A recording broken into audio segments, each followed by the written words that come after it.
നാളെ രാവിലെയാണ് നാട്ടിലേക്ക് പുറപ്പെടേണ്ടത്. ആരോടും പറഞ്ഞിട്ടില്ല. എല്ലാവർക്കും ഒരു സർപ്രൈസ് ആയിക്കോട്ടെ എന്ന് കരുതി. പ്രത്യേകിച്ച് എൻ്റെ പ്രിയതമക്ക്. എല്ലാം അടുക്കി പെറുക്കി വെക്കുന്നതേ ഉള്ളൂ. സമയം തീരെ കിട്ടിയില്ല. ഓടിച്ചാടിപ്പോയി എന്തൊക്കെയോ വാങ്ങിക്കൂട്ടി. ഇന്ന് നൈറ്റ് ഡ്യൂട്ടിയാണ്. അത് കഴിഞ്ഞ് വന്ന ഉടനെ പെട്ടിയെടുത്ത് എയർപോർട്ടിലേക്ക് പോകണം.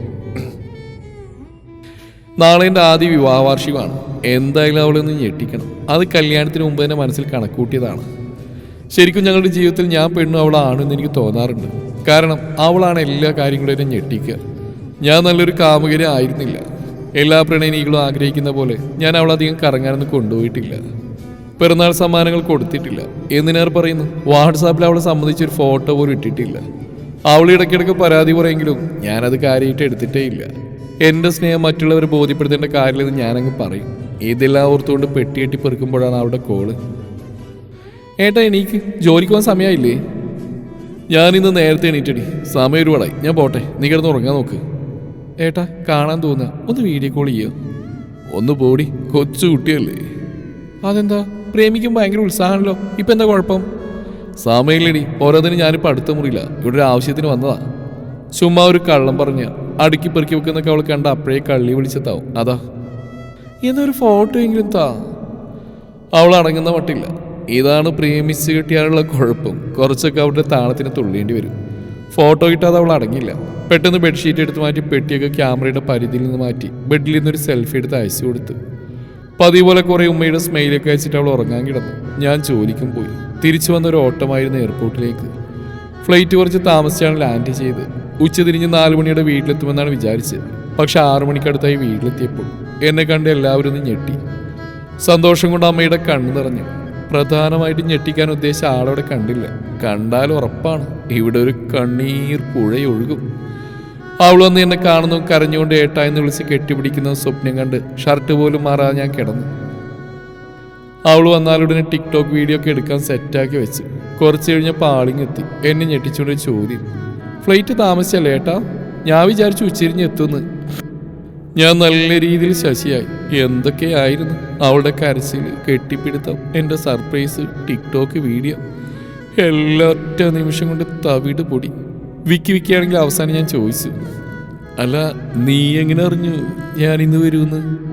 അതൊക്കെ അറിഞ്ഞു. 8 മണിക്ക് എല്ലാവരും വരും കേട്ടോ, നമ്മുടെ യുവാവാർഷികം ആഘോഷിക്കാൻ.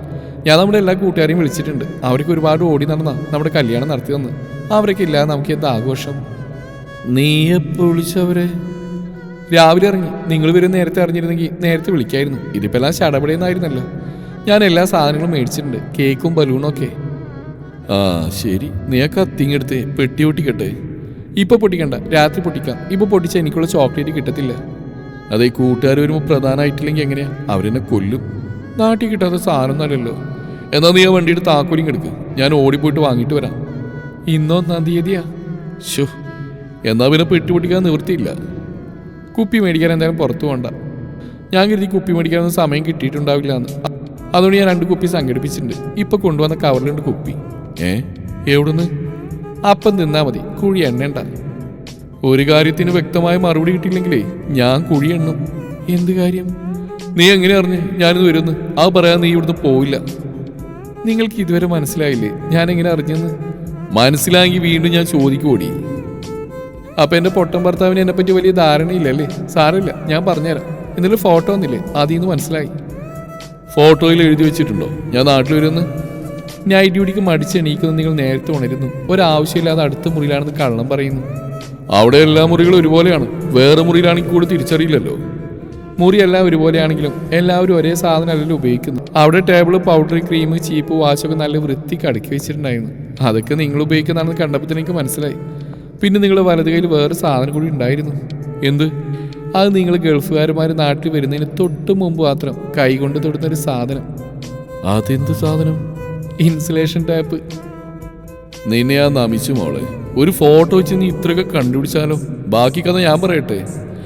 വിവാഹ വാർഷികം ആയതുകൊണ്ട് ചിലപ്പോൾ സർപ്രൈസ് തരാൻ ഞാൻ വരുമെന്ന് നീ ചിന്തിക്കുന്നു. ചേട്ടനെ വെച്ച് ഫ്ലൈറ്റ് ഡീറ്റെയിൽസ് ചെക്ക് ചെയ്യുന്നു.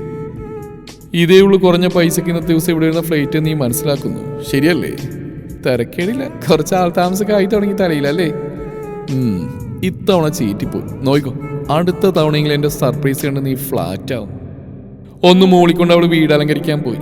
ബുദ്ധി കൂടിയ പെണ്ണിനെ കിട്ടി ഇങ്ങനെ ഇരിക്കും. എന്നാലും അവളൊരു സംഭവം തന്നെ. ഒരു ഫോട്ടോ വെച്ച് ഇത്രയും കണ്ടുപിടിച്ചില്ലേ, ഇനി ഞാൻ കരുതിയിരിക്കണം. എപ്പോഴാ ഓരോ കള്ളത്തരങ്ങൾ കൈയോട് പിടിച്ച് തലമണ്ടക്ക് അടി കിട്ടുകയെന്ന് പറയാൻ പറ്റില്ലേ.